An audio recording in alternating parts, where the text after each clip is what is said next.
Hello and welcome back to Science Horror. This week's story is about a man who has no interest in ghosts or spirits, and yet somehow ends up becoming an exorcist.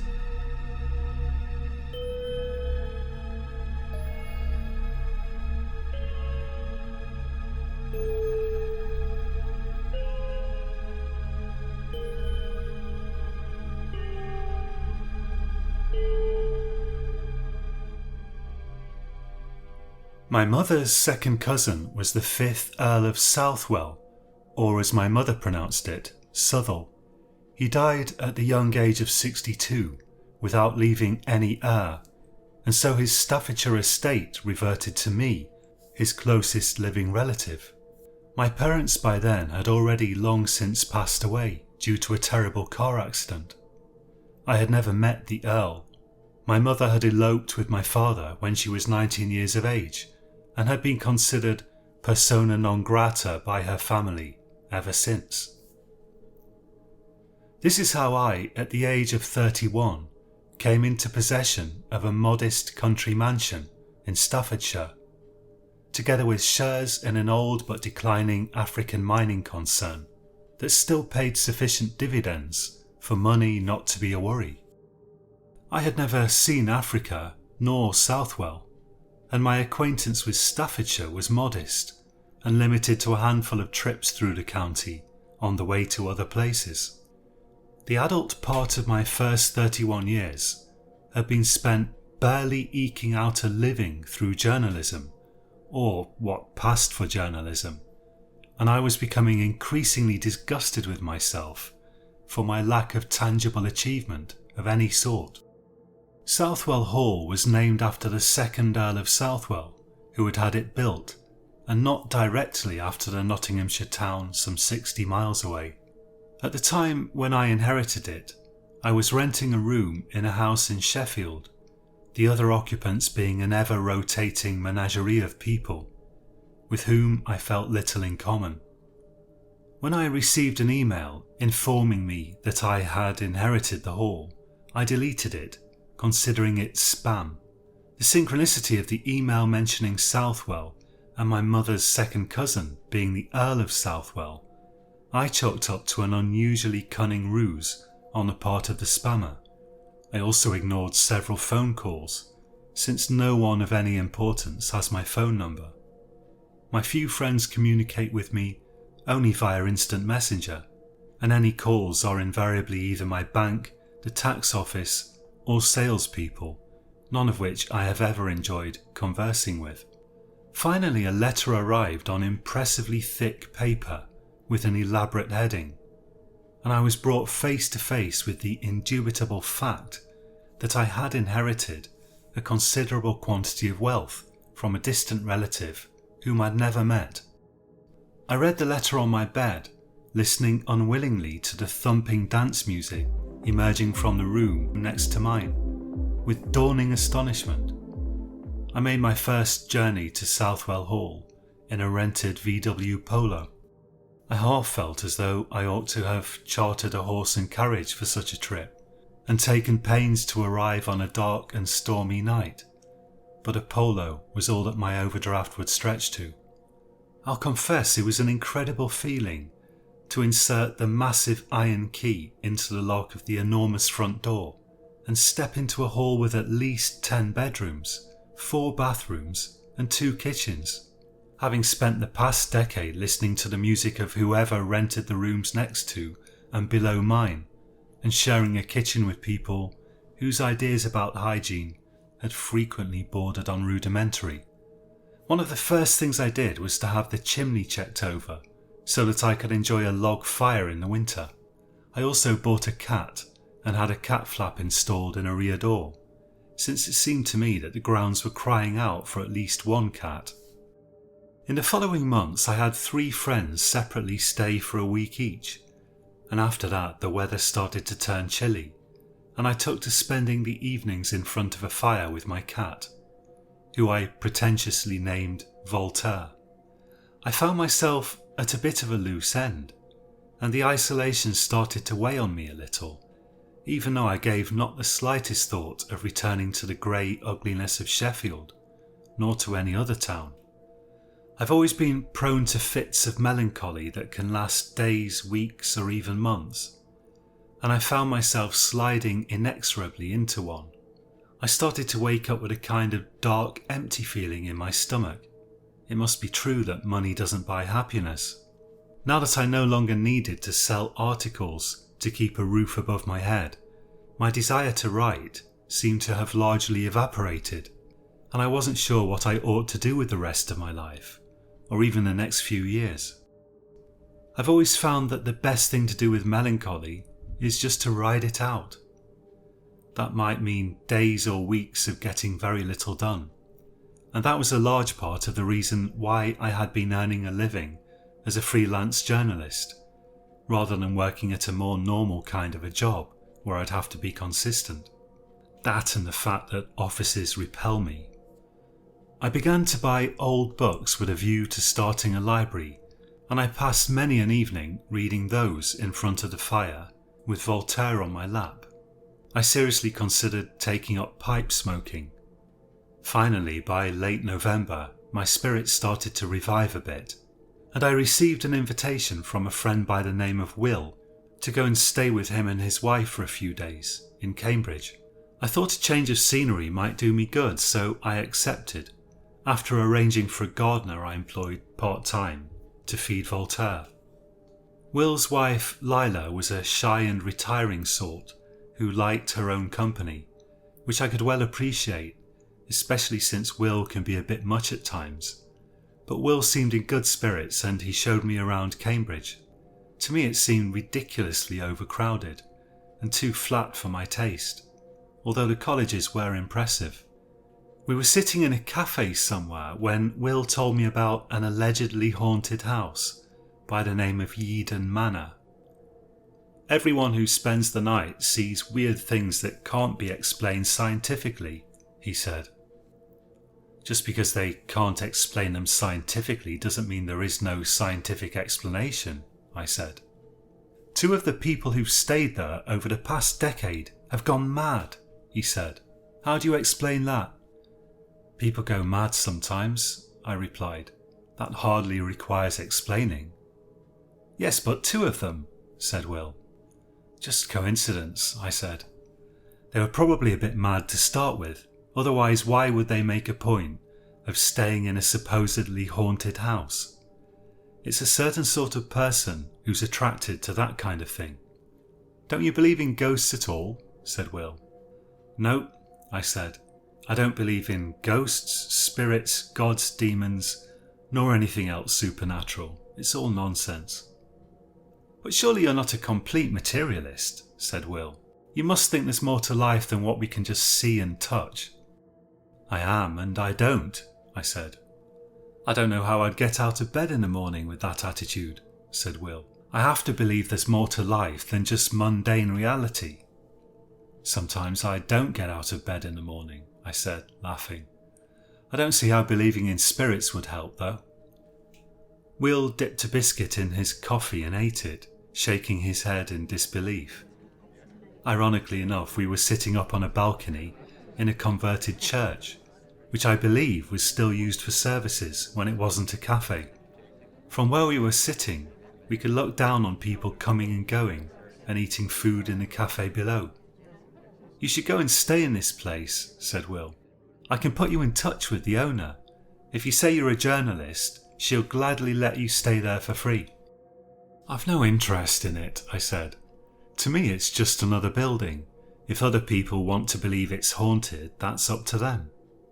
The owner knows some people at the BBC, said Will. She's pretty well connected. If you wrote an article about it, she could probably get it published. BBC, I scoffed. They're fast turning into a bad joke. You are still doing the journalism, aren't you? Said Will. Was I? I wasn't sure myself. All the same, after our conversation, the matter continued to rattle around my head.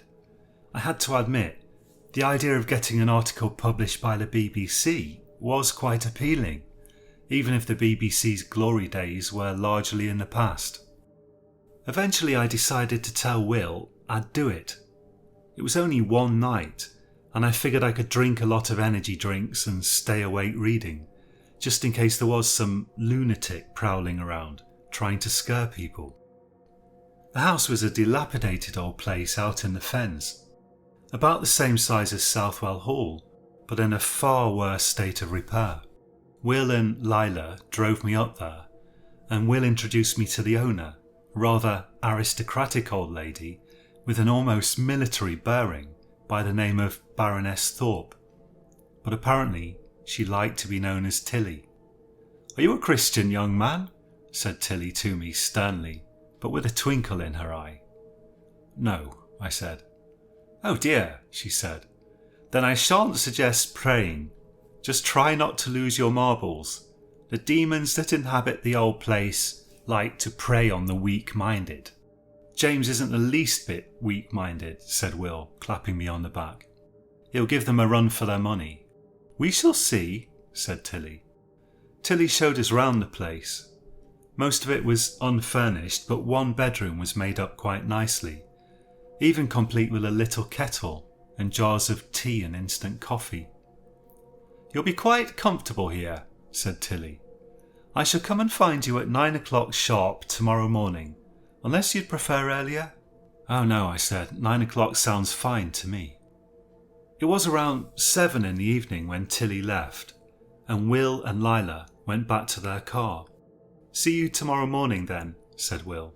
"Or what's left of you." "Very funny," I said. "Good luck," shouted Lila before getting into the car. I waved them off and went back inside the old house. I wandered around for a bit, looking at things. Everything was covered in a layer of dust, and there were plenty of cobwebs. Tilly had provided me with a booklet detailing the history of the hall, so eventually I retreated to the bedroom, which was really the only room that was properly inhabitable, to read it. The house certainly had an interesting history. The original owner had been an eccentric gentleman who had taken a deep interest in the rainforests of Africa. After 2 years abroad exploring the forests of the Congo, he had gradually become convinced that the house was haunted. This idea had gradually brought on complete mental collapse, and his wife had reluctantly had him committed to an asylum. Then it appears she herself developed a similar conviction, and she had sold the house and moved somewhere considerably smaller with her 3 children. Subsequent tenants of the house had generally not lasted longer than a year or 2, although there were a couple of long stretches when a family had apparently found the house to their liking and had lived in it without complaint. In general, the house's tenants and various owners had a sorry record of insanity and obsession with the supernatural, which rather made me wonder if the house wasn't perhaps toxic in some way. Could it be possible that some poisonous substance in the walls of the house had gradually eroded the health and mental stability of those who lived there? Even so, I had little fear on my own account. I would be exposed to the toxic principle, if any existed, for only one night, not for a period of years, as in the case of these poor people. I settled myself on the bed, which was of the ancient 4-poster variety, with a couple of books and a mug of steaming tea, and at some point I drifted off, in spite of having the intention of staying awake.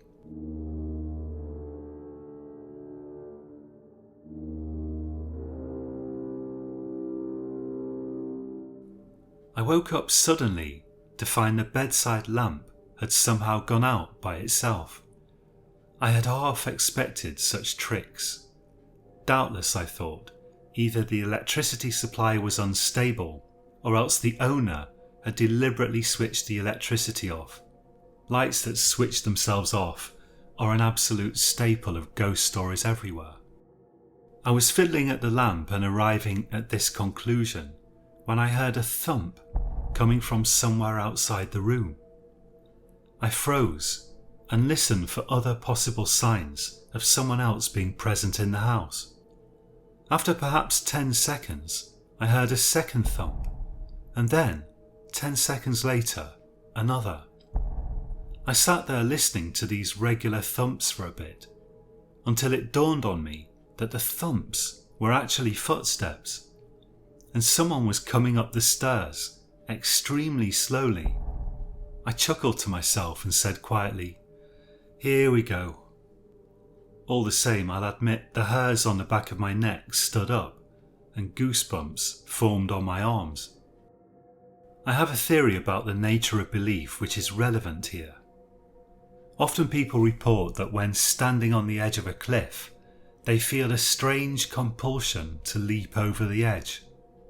Some people will deliberately draw back from a cliff edge only because they fear they will be unable to resist the urge.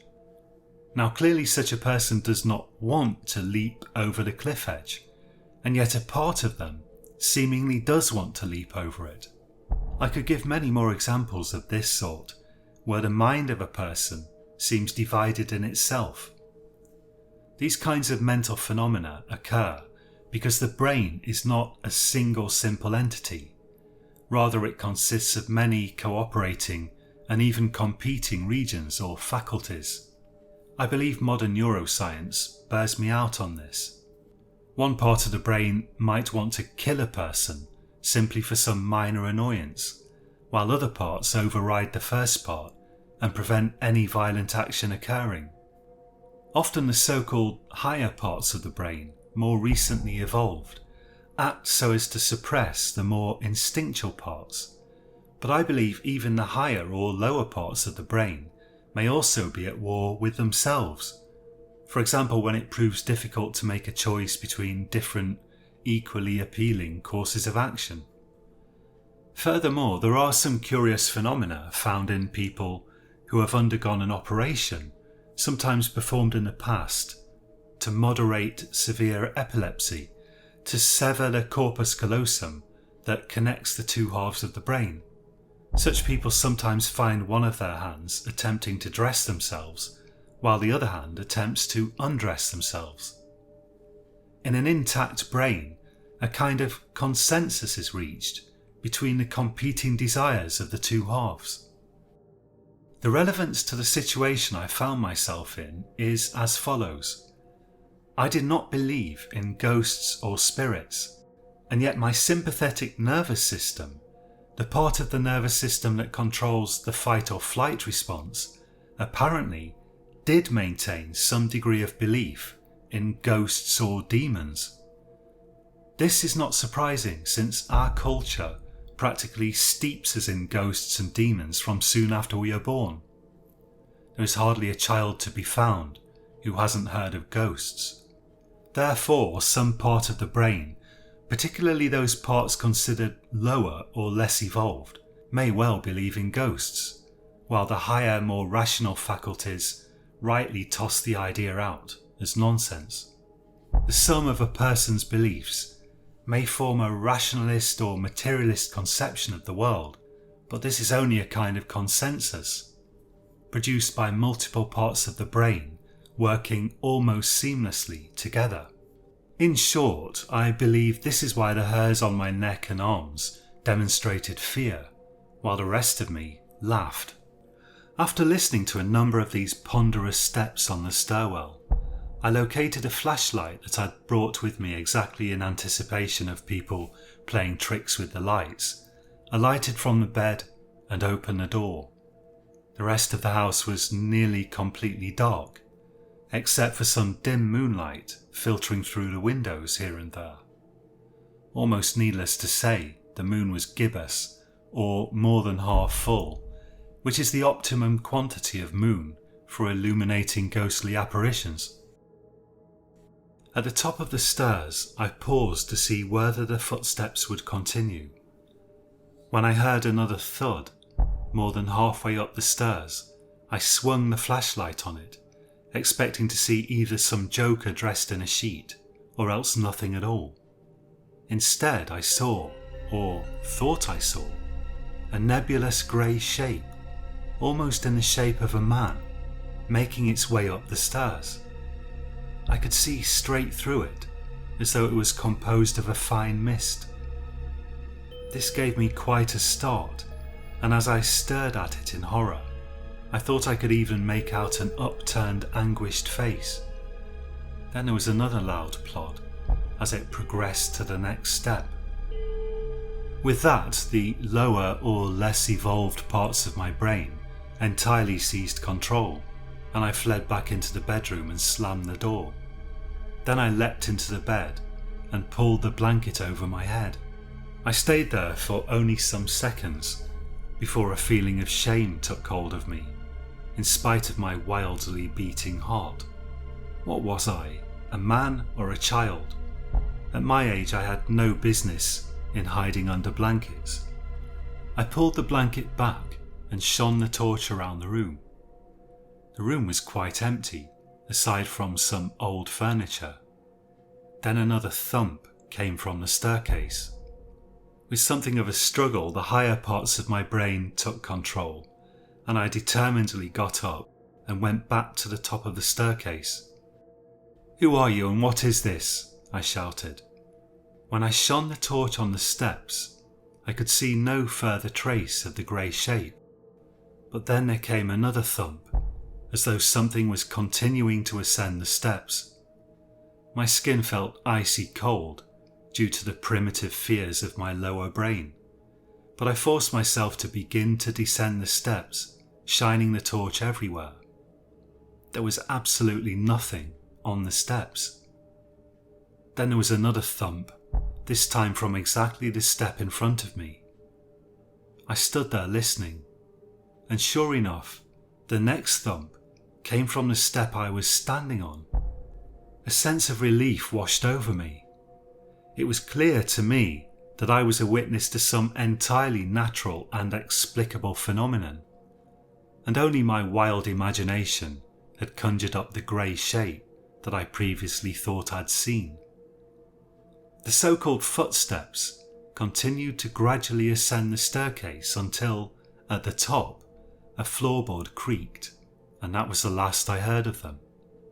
I retreated again to the bedroom, convinced that I had solved the mystery of the supposed haunting. The staircase was constructed in such a way that, as it cooled at night, tension built up in it somehow. Then the tension released itself, starting at the lower part, which was perhaps colder or else warmer than the rest, triggering a kind of cascade where the steps contracted or expanded on their supporting joists, one after the other. I'm no joiner, but I had no doubt that given some timber and 6 months or a year of effort, I could construct such a staircase myself, ready for installation into a suitably unsettling old house. I spent the rest of the night reading by torchlight, since I couldn't get to sleep after all that excitement.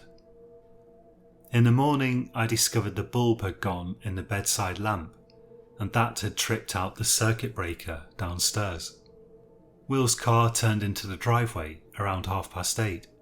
"So what happened?" he said. "You look like you haven't slept." "Nothing happened that isn't entirely explicable without resort to the supernatural," I replied. "Actually, I think I may have solved the mystery of the haunting." Tilly turned up before 9 and I told her about the steps. "Ah yes," she said. "They say an old lady was murdered there. She walks up and down at night, trapped in the earthly realm. I didn't tell you because I didn't want to scare you, young man." Sadly, it transpired that Tilly's BBC contacts were either non-existent or else not interested in ghost stories, but I wrote up an article anyway, which was eventually published in a local rag. I'm not ashamed to admit that back in the safety of Southwell Hall, I had a couple of nightmares featuring grey shapes plodding up the big staircase there. Both times I awoke and quickly shut them off and went back to sleep again, after tickling Voltaire's ear a bit to relax myself. Sometime in December I had the same dream again. I remember it was close to Christmas, for which I was quite content to stay at home in Southwell Hall with only Voltaire for company. I've always considered Christmas to be a thing for children, and I make no special effort to celebrate it. This time the dream was considerably more terrifying. Again I dreamed that something was plodding up the staircase outside my room, even though in reality my usual bedroom in Southwell Hall wasn't quite at the top of the staircase, but some way along a corridor. I tried to wake up but found myself paralysed. The thing, whatever it was gradually making its way up the stairs towards me. In my dream, I breathed a sigh of relief when the thing reached the top of the stairs and the plodding stopped. I somehow remembered that my room wasn't even at the top of the stairs, and I decided I must be dreaming, correctly of course. And then the terror resumed as I heard the entity shuffling along the corridor towards my room. I desperately tried to wake myself by wiggling my fingers. I could manage to move my hand a little bit, at least as judged by my unconscious mind, but no more than that. When it had almost reached my door, I finally managed to move my arm, and thereby to wake myself up. I sat up in bed, feeling enormous relief, and switched on the lamp by my bed. Of course, it was all just a horrible dream. Voltaire was sleeping at the end of the bed, which gave me a curious sense of comfort, even though I could think of no situation in which he would ever be of any use, except situations involving mice or beetles, and even then he was prone to depositing their corpses on my bed as a gift. Then, just as I was shaking off the last vestiges of the dream state, the shuffling resumed. I could distinctly hear something progressing along the corridor towards my room, and I even thought I heard a faint groaning. It was so faint that I was able to tell myself I might be imagining it. I woke Voltaire up to see if he would notice anything, and for a little while he only stretched himself and yawned. Then another shuffle came from outside my room, and he abruptly rotated his ears in the direction of the door and looked startled. "Who's there?" I shouted, and I looked about my room for a weapon that I could use, in case some actual maniac was outside my door. I couldn't find anything suitable. I took hold of the door handle and flung it open suddenly. There was no one there. I swore at myself in annoyance. Clearly, the experience I'd had in that place near Cambridge had settled into my subconscious, and it was making me imagine things. After that night, I increasingly started to notice odd scufflings and thuds around the hall. As everyone knows, old buildings are prone to strange noises, but at times the noises seem to exceed the bounds of what one might expect even in the oldest of buildings. During the day when I was downstairs in the room I used as a study, I'd hear noises as though someone was rearranging furniture upstairs. At night, I'd hear shuffling noises and footsteps, as though people were going up and down the stairs and to and from the door of my room. Sometimes Voltaire, too, seemed to sense something odd, and he took to periodically hissing and spitting at invisible foes. Sometimes I thought I heard disembodied voices, apparently immersed in conversation in one or other of the rooms, but always when I went to investigate, there was no one there. Several times I went to answer a phantom knock on the front door. By spring, my nerves were constantly slightly on edge due to all these odd disturbances. I began to wonder if I wasn't suffering from some kind of mental illness that made me imagine things, particularly because whenever I attempted to record the weird sounds, there was never anything to be heard in the recordings. When Will told me Lila was going to be away in America for a week due to her work, I jumped at the chance to invite him over to stay at the hall. What I really needed was another human being to confirm or refute these strange phenomena.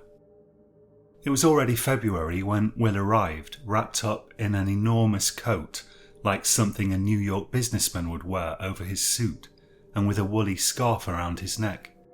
"Doesn't your car have a heater?" I said, as he stepped through the front door, rubbing his hands.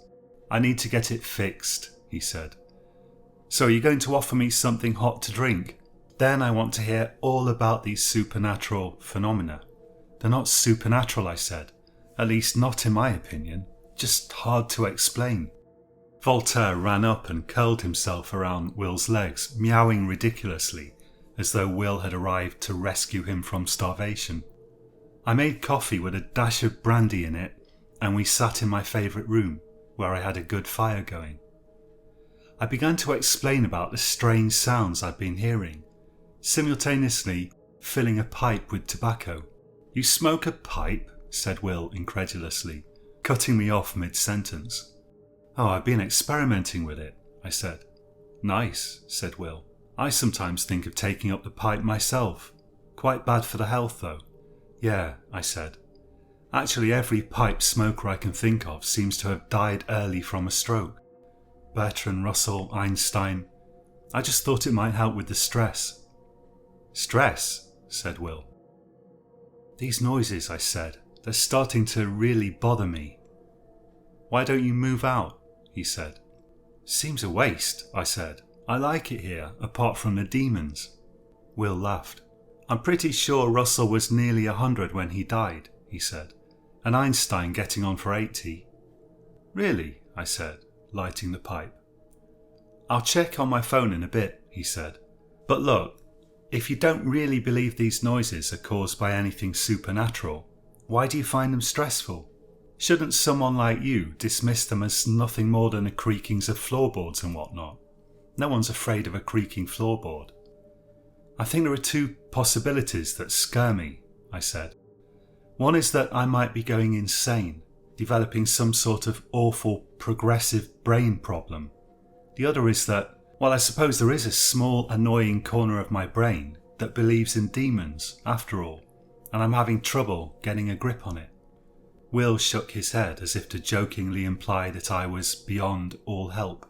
"Failing to live up to your materialist principles," he said. The following morning, Will said he hadn't really experienced anything much out of the ordinary during the night, except a few thuds and odd whispering sounds, which he felt could easily be chalked up to wind and the effects of cooling on the house's old timbers. I refused to have a television since I felt it'd ruin the atmosphere, but we did watch a few things together on the internet on my laptop, and we passed a few hours playing chess. That night, I woke up around 2 in the morning thinking Will was calling me. I sat up in bed and shouted, "Will?" But there was no reply. I lay down and tried to get back to sleep, but then I heard an odd sound coming from the door. I switched on my bedside lamp, and through bleary, sleep-dusted eyes, I saw the doorknob slowly turning. "Hey, Will," I shouted, but again there was no reply. Then I thought I heard a voice, quite unlike Will's, and a lot deeper, say the word "suffer" in a long, drawn-out drawl. This thoroughly rattled me, and I jumped out of bed and opened the door. There was no one there. After that I couldn't sleep, so I read a book till it was time to get up. Will rolled out of bed around 9 and reported that he had also observed a few strange things during the night. Specifically, he had heard a sound like footsteps around his bed and strange whispering sounds. "I'm actually relieved," I said. "Now I know it's not just me." "There were definitely some weird sounds," he said, as we ate a breakfast of eggs and bacon a bit later on. "And what's your explanation for them?" I asked him. "I'm not sure there is any scientific explanation," he said.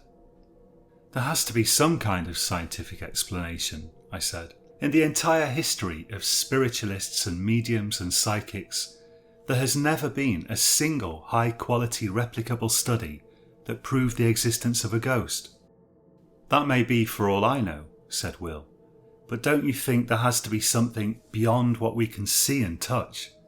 Your science can't account for everything." "Perhaps not everything, but almost everything," I replied.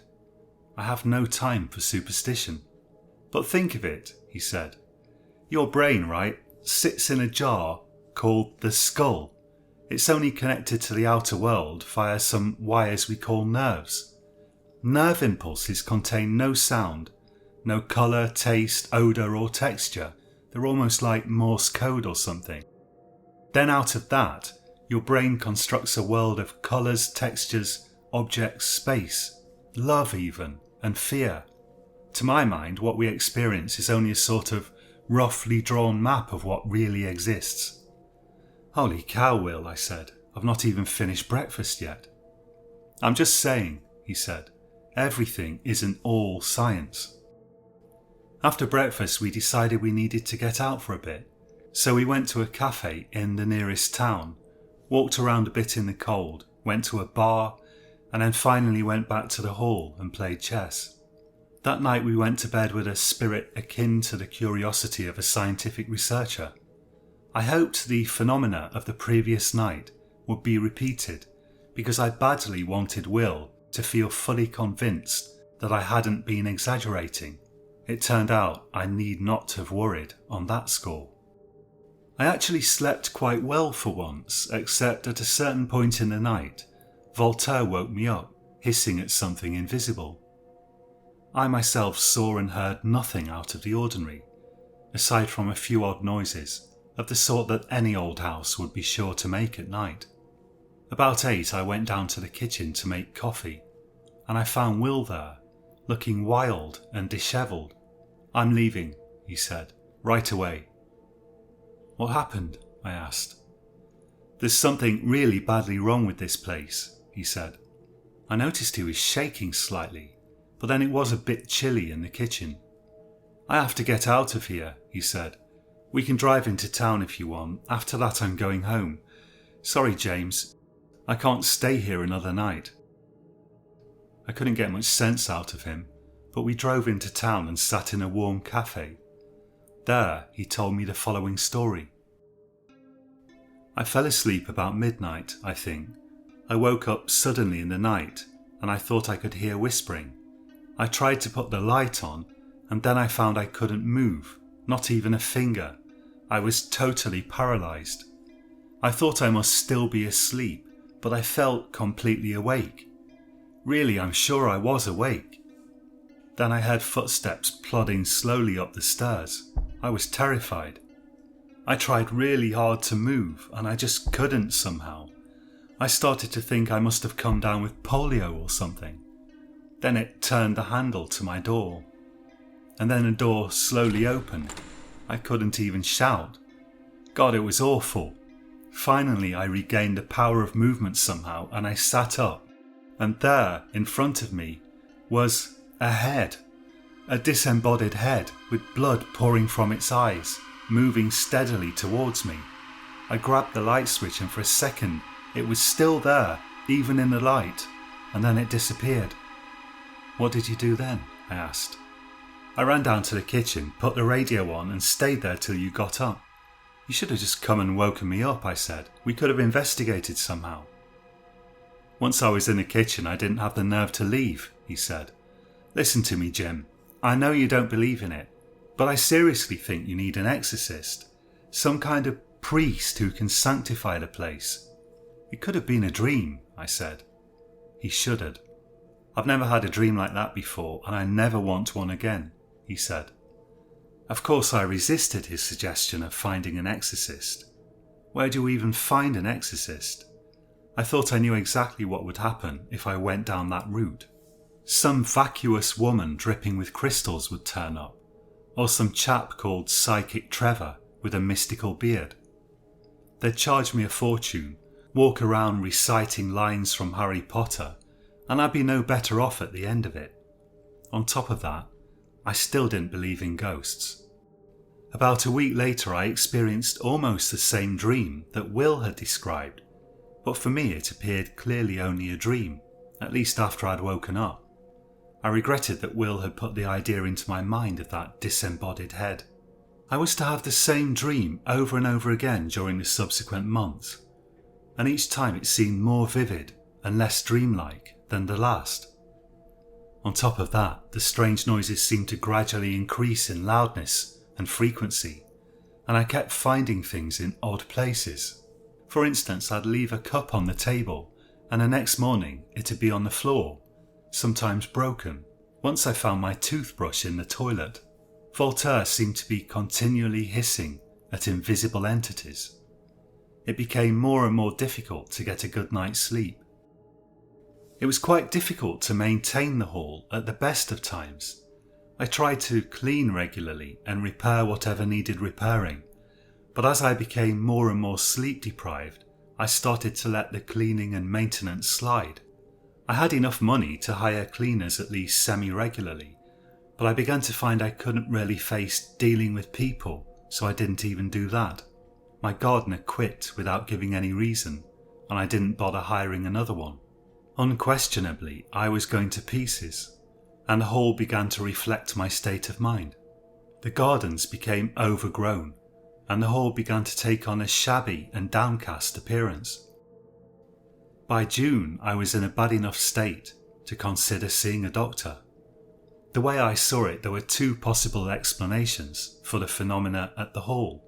The first was that the place was possessed by demons. But if I were to read of a similar case in a book, I would certainly suggest that the occupants were unreliable witnesses and either liars or not quite right in the head, or perhaps both. That led me to the second possible explanation, to wit, that I was simply going crazy. Isn't it widely said that only an insane man refuses to ever consider the possibility that he may be insane? The insane are fixed in their delusions, whereas the sane must always ask whether any odd experience may not be the product of mental disarray. And so it was that eventually I made an appointment with a private doctor. I didn't want to avail myself of the National Health Service doctors, because I didn't much like the idea of a diagnosis of some form of insanity ending up in my medical records. You never know when that kind of thing might end up being held against you. I don't trust the health service to keep my records private. The doctor was a woman by the name of Dr. Patel, and she listened kindly and patiently to my complaints. At the end of it all, she told me my symptoms were somewhat consistent with a diagnosis of schizophrenia. She said this could also explain my lack of ability to maintain the hall. The symptoms of schizophrenia, she informed me, are divided into two types: so-called negative symptoms, which can include apathy and general lack of motivation, and positive symptoms, such as auditory hallucinations. She referred me to a psychiatrist, a Dr. Henley, who concurred that I could be suffering from schizophrenia. On the other hand, according to Dr. Henley, there were aspects of my case that didn't fit the diagnosis well. I had developed these problems only in my 30s, whereas the average age of onset for schizophrenia in men is in the late teens. Dr. Henley said he could find no trace in me of the disorganized thinking and delusions that are commonly found in schizophrenia, and it was unclear whether I was apathetic as such or simply tired. Plus there was the fact that Will had hardly even managed to go 3 full nights in the hall before leaving in a panic. Henley prescribed me some tablets nonetheless, which he suggested I try. They were a kind of antipsychotic and were intended to dampen down the positive symptoms of the disease. I took them for about a month. They made me feel very tired, listless, and at the same time oddly restless. As far as the noises and strange happenings in the hall went, they didn't help one jot, except that I definitely slept more due to being drugged. Not long after I stopped taking them, something happened that convinced me I had to either sell the hall or else take some other more extreme measure, such as having myself admitted to a psychiatric facility. I developed a headache one evening and decided to turn into bed early, around 9, when the sun hadn't quite set. Before turning on the light in the bedroom, I thought to look out the window at the garden. When I did so, the bushes at the far end seemed to me to be waving oddly. I wondered if there was some sort of unusual wind outside, perhaps channeled strangely by the wall and the trees. Then something on the window itself caught my attention. The window was wet and slightly steamed up. It had been raining outside. I thought I noticed something odd about the movement of the little drops of water on it. As I watched, I gained the distinct impression that a pattern was being slowly traced out, as if by a hidden finger. With growing alarm, I watched as the word "you" slowly traced itself out. The letters were jagged, I'll grant that, but it definitely bore an uncanny resemblance to the word "you." Then another word began to form. W-I-L-L. Will. My heart pounding, I looked around for something that could be causing it. I tried switching on the light, but that didn't help. It only made the letters harder to see. I switched it off again and fixed my attention on them. A third word was forming. I knew what it was as soon as I saw the first letter. D-I-E. Die. You will die. Convinced there had to be some human agency behind it, I ran around the hall shouting, "Where are you?" and "I know there's someone here." Then I wondered if someone could have used a laser to trace such a message from outside in the garden, and I went out there in the twilight drizzle and ran around looking for traces of some trespasser. I found nothing and no one. Then a thought occurred to me and I ran back into the hall, grabbed my phone and photographed the message, which was still there on the window. Then I tried to call one or other of my friends using an app on my phone so that I could show them the message through the camera, but somehow none of my calls connected properly. In the end I gave up, sent the photograph to Will, and decided to make an appointment with my psychiatrist. Due to a combination of good luck and the fact that I was paying cold hard cash, Dr. Henley was able to see me the following day, on the very same day that I rang for an appointment, due to one of his patients cancelling. In his quiet office, pleasantly decorated with potted plants and calming landscape art, I showed him the photograph on my phone. "I'll be honest with you, James," he said. "I don't see a message there." "But look, isn't this you?" I said, tracing the outline of the word with my finger on the phone. "And isn't this die?" He shook his head. "I'm telling you the truth, James," he said. "To me this just looks like a random pattern. I can see what you mean, but if you hadn't put the idea into my head, I don't think I'd see a pattern in that." "Damn it," I said. "There must be some objective way to find out if this could have formed by chance. Perhaps I should put it on the internet." "James," said Dr. Henley, his voice calm and grave, "I have to tell you that this is a classic symptom of psychotic disorder. You are seeing a pattern where there isn't really a pattern, and your perception of this false pattern strikes you with unusual force. I'm going to prescribe a new medication, and I want you to take it for at least 3 months. He went on to suggest that it might be no bad thing if I admitted myself to hospital for a few days, so that they could monitor me. But he said he wasn't going to section me, adding, "for the moment." That is, he wasn't planning to forcibly admit me under the Mental Health Act, but I went away with a distinct impression that this was a looming possibility if my mental health continued to worsen. When I pulled up in my driveway at the hall, I found I'd received a message from Will. He couldn't see any writing in my photograph either. At home I sat in my armchair, turning the bottle of pills I'd picked up with Dr. Henley's prescription up and down and around in my fingers, listening to the sound they make as they rattled about in the bottle. With sudden resolve, I took out my laptop and began to search for an exorcist.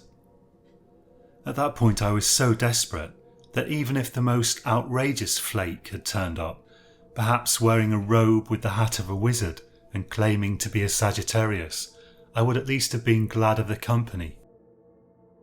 Most of the listings I found on various websites seemed outrightly ridiculous. Many of them appeared to make their primary living from public spiritualist shows. Eventually I found a website that I liked the look of. It was soberly presented, grammatically sound, and contained a lot of detailed information about the historical views of various Christian scholars, Augustine and Aquinas and the like. The website was the work of a man calling himself Dr. Theodosius Sedgwick. Fair enough, I thought. These exorcists always have odd names. I picked up my phone and called him. Sedgwick said he would come round the following week and would charge £100 for a full exorcism. Had it not been for Voltaire, I think I would have spent the intervening week in a hotel. Instead, I decided to tough it out. I visited a church supply shop and purchased incense, crosses, and a Bible. I had no faith in any of these things, and yet my state of mind was so fraught that I was ready to try anything that might help. After all, I was already on the verge of having myself officially declared insane and admitted to a mental hospital. Faced with that, the idea of embracing beliefs that I had never held seemed the lesser of two evils. There are those who say there are no atheists in foxholes. That is, when faced with death, everyone calls out for God. In my view, that's quite literally untrue, since there have even been atheist poets who've written poems in foxholes, or trenches at any rate. But a foxhole is dug to protect one from enemy fire, and at least the enemy is a mortal man. In my case, I appeared to be confronted by demonic entities of a supernatural variety. Fortunately, the week passed without major incident. On the appointed day, Sedgwick arrived in a somewhat battered old E-type Jaguar. I happened to see him arriving from the window of my study. He extracted himself from it somewhat laboriously and unsteadily approached my door, a kind of leather case in his hand, resembling an old doctor's bag. He seemed about 500 years old, and wore an enormously long white beard and an old-fashioned grey hat. He also wore a long black woolen coat, rather like Will's, which I supposed was the nearest thing he could wear to a cloak without attracting attention. When I opened the door, he extended his hand. "James, I presume," he said. Inside, Sedgwick took a number of curious objects from his bag and arranged them on my kitchen table. Some of these objects resemble things one might find in a church, while others were distinctly of the modern electronic variety. "Do you carry out many exorcisms?" I asked, nervously. "About 2 a year," he said. "Often I am called out fruitlessly by people of excessive imaginative power." "That's a nice way of saying fruitcakes," I said. "My words mean precisely what I say and no more," he said. "You may perhaps be concerned that I might consider you a person of excessive imagination. I have certain tests that I need to perform, and I will soon determine whether this is a case of true demonic activity or something else, with which I cannot help you. Mine is an objective science." He was fiddling with a device that had a small LCD display and a facade that bore numerous dials. It was about the size of a brick and had a plastic carrying strap attached to one side and a sort of nozzle at the end. "May I ask what that is?" I said. "It is a detector of demonic energies," he replied. "I see," I said, obviously not seeing at all, but I was wondering if he would try to bamboozle me with ridiculous and elaborate pseudo-explanations, and at least he didn't do that. While he was tinkering with his strange collection of apparatus, Voltaire happened to jump up onto the table, and Sedgwick tickled him behind the ear good-naturedly. "And has this little fellow noticed anything odd around the house, I wonder?" he said. "He hisses a lot at invisible things," I replied. "Most interesting," said Sedgwick. Finally he stood up slowly from the chair and said, "Let us begin. Take me around the house, if you will. I will need to see every single room, and especially any where you have experienced particular disturbance? I did as he asked, and we toured the entire hall, including the cellar. He stopped frequently to adjust the dials on his curious electronic gadget, muttering to himself. When we arrived back in the kitchen, I said to him, "Well, what do you think?" "James," he said, "there can be no question. There is a strong demonic presence in this house. It's very lucky you called me, extremely fortunate." "Can it be removed?" I asked. "Yes, it can," he said. "We will remove it today." "Where do you suppose it came from?" I asked. "I'm glad you asked," he said.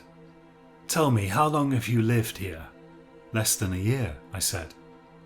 "And did you notice signs of demonic activity when you first moved in?" "No," I replied. "Actually, it was fine. The problems really started around the time I visited Eden Manor. That was around—" "Eden Manor," said Sedgwick, interrupting. "The number of times I've tried to get that woman to let me exorcise the demons there."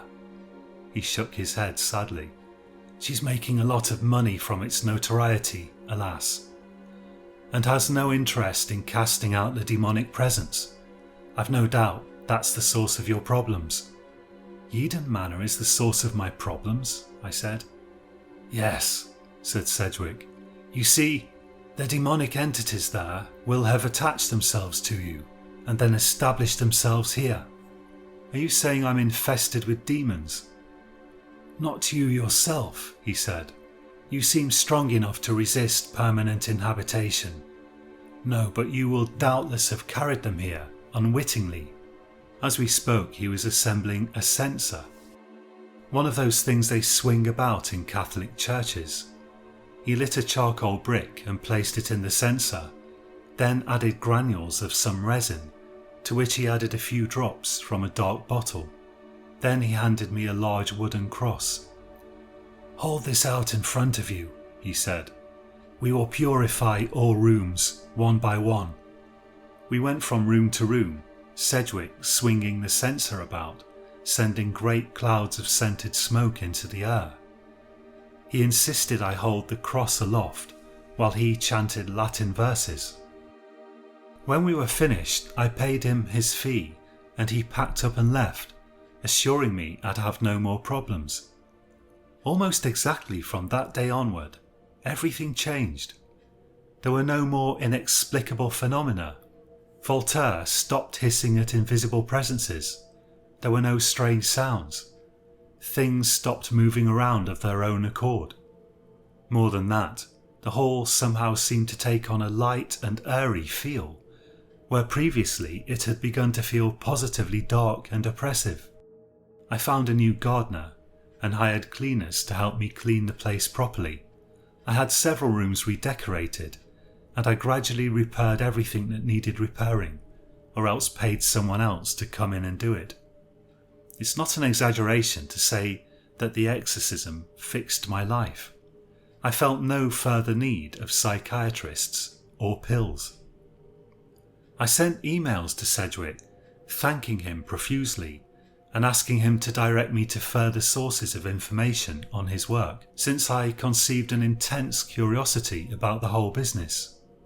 He replied politely to my emails, directing me only to the writings of Augustine of Hippo, which hardly answered my curiosity about Sedgwick's electronic gadgets. When I next tried to reach him, I discovered his website had been shut down, and neither his email address nor his phone number seemed to work. Over the next few years, I became increasingly obsessed with discovering who exactly Dr. Sedgwick actually was, deeply regretting that I'd not asked him more questions when he'd been in my house. At the time, I hadn't entertained any great expectation of his shenanigans actually working, so I hadn't regarded him as anything special, but now I was seized with insatiable curiosity. I researched exorcism extensively and wrote numerous articles on the topic, even contributing to a German television documentary, but I could never discover anything that seemed to explain Sedgwick's curious techniques. Who was this Dr. Theodosius Sedgwick? Where had he learned his craft? What was his history? This is what I really wanted to know. I wasn't able even to find out where he had been born or when. Extensive searches of all available archives of birth records turned up absolutely nothing useful. Neither could I determine where he might have earned his doctorate, assuming his title to be authentic, nor in what subject. In short, the man himself seemed to be almost a ghost, with no actual past. I contacted Baroness Thorpe, the owner of Eden Manor, and she told me that Dr. Sedgwick had indeed tried to convince her to have the manor exorcised, contacting her repeatedly over a 2-year period, but that he had disappeared since. I assumed Sedgwick must have died, since he had certainly already been very old when I had met him, and now he had totally vanished. It was just exceedingly strange that I could find no trace of him. And then, one day, I happened to be walking around Cambridge alone when I spotted him. I had gone to visit Will, but Will had needed to unexpectedly stop in at work to deal with some emergency, and since Lila was also at work, I had been left to my own devices, so I'd taken to wandering around the town. I was somewhere on Mill Road, a long street that leads out of the town, when I saw an old man shuffling down the road. He was clutching his chest and seemed in a bad way. Sedgwick had sported a very long white beard, whereas this man was clean shaven and dressed in a way that was rather more modern, but as I got closer, the conviction grew on me that it was one and the same man. "Dr. Sedgwick," I said. He looked up, and I saw a glint of recognition in his eyes. He looked pale as a sheet, and was clearly unwell. "Are you all right?" I said. "Help me to my car, will you?" he said. He leaned on me while we walked slowly down the road to his car, which this time was not an old E-Type as before, but an inconspicuous modern car. "Could you do me an immense favour and drive me home?" he said, as I opened the car door for him. "It'd be a pleasure," I said. He reclined on the back seat, sinking his head well below the window, as though he was afraid of being seen, and I got into the driver's seat and followed his instructions. It was all a bit odd, but he seemed harmless enough at any rate. We arrived at an isolated farmhouse in Suffolk about an hour later. Sedgwick seemed in a terrible state. During the drive I kept asking him if he wouldn't like me to take him to a hospital, but he was very insistent about needing to get home. He was only able to get into his house by leaning heavily on my shoulder. The moment we got inside, he had me fetch some pills from the bathroom cabinet, and those seemed to revive him a bit, although he still looked on the verge of death. He then proceeded to tell me an extremely strange story. "I have serious heart problems," he said, "and I am extremely old. I have a month left at the most. I looked into your background a bit back when I fixed your hall. You seem intelligent and reliable enough. I'm going to tell you the whole story. I've done what I can do, and now it's up to other people. I worked for most of my life for a certain government agency, which I'm not going to name. Back in 1962, when I was a young researcher at this agency, there was an intense interest in possible weapons that the Soviets might use against us, and that we might use against the Soviets. There was also a certain level of interest in psychic and supernatural phenomena. That was mainly a thing in the US, and it didn't interest us all that much, but we were prepared to look into it on occasion. We didn't want to leave any stone unturned. I was assigned to investigate a series of alleged hauntings in various locations, but centred around several key locations, mostly in Cambridgeshire and Suffolk. The previous fellow who'd worked on it had lost his mind, and people in the agency were starting to wonder if there was something in these old houses that could drive people insane. At the time, there was a theory that schizophrenia might be caused by some toxin or bacterium, and that also factored into what we were doing. If any such toxin existed, we thought we'd better be the ones who discover it and not the Soviets. I started going into these houses under various pretenses and analysing everything in every way we could think up. We checked for strange radio emissions, toxic metals, subsonic sounds, everything. Eventually, we found something in Eden Manor. One of the owners had been an avid explorer, and it seems he brought something back with him from wherever he was exploring. We think it came from the Congo, but it's impossible to be sure. It was a kind of mould that grew on dust. It produced a mixture of volatile substances that, when inhaled, literally drove people insane. We found the effects would usually subside if people removed themselves from the toxic environment, but sometimes, after years of exposure, it caused permanent insanity, especially in people who were exposed to heavy doses for many years. The mould was spreading from house to house via clothing and footwear.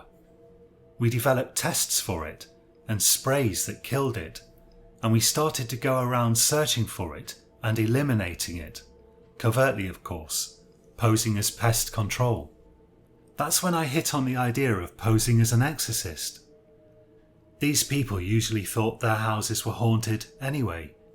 Pretending to be an exorcist often got me in there quicker than if I tried to tell them they had an infestation when they had never seen any signs of one. I did that for years, and I almost succeeded in eliminating it. Eden Manor kept getting reinfected, and in some places the mould grew back, but I was making progress. Then I discovered something terrible. The agency was trying to improve it, to make it even more invasive and virulent, and worst of all, they had been trying to seed it in East Germany. They wanted to drive the Soviets insane. When I tried to expose them, they tried to kill me. I outwitted them and I managed to destroy their lab, and I've been on the run ever since. Some years ago I received intelligence that the agency had shelved its mould project after the Soviet Union collapsed, but they still consider me a traitor. I know for a fact that there are still people in the agency who are interested in this mould. There are people in there who hate this country or that country, and they'd like to use it as a destabilisation agent if they could. That's why it's imperative that every last trace of it in the wild be destroyed. No one ever figured out where precisely it came from, but it's still growing in old houses up and down the country. Every last one of them needs to be disinfected. That's what the stuff I put in the sensor does. It kills the mould. I'm not long for this world now, but I reckon a man like you could finish the job. As he told me all this, he was sitting on an old armchair, and by his side there was a coffee table with a wooden cross on it. He picked the cross up and threw it to me. I caught it. "But wait a minute," I said. "All the religious stuff is just cover." "You've got it," he said. "I'm personally a man of faith, as it happens, but what has to be done here has nothing to do with demons. On the other hand, it has everything to do with the battle of good versus evil. So, what do you say?" I looked at the wooden cross in my hands. "I'm going to need a few lessons," I said. You've been listening to Science Horror. Thank you for listening. My name's John Purcell and I write all the stories on this channel myself. If you enjoyed this story, please go and live in a cave in Syria and devote yourself to studying the works of Thomas Aquinas and Augustine of Hippo. It really helps me when you do that. You could also consider subscribing if you wouldn't mind. Thank you. Next week I'm probably going to read a story to you about some people who make a startling discovery and then realise that actually telling other people about it would probably bring about the end of the world. Do join me again next Monday for that. By the way, I didn't intend to make this week's story so long. I know some people prefer longer stories, other people prefer shorter stories, I'm guessing. You can let me know your preference in the comments below if you feel like it. I intended this story to be quite a bit shorter, more like half an hour, but somehow it got away from me. And it's ended up being my longest short story yet. Anyway, see you next week I hope, and until then have a good week and sleep well.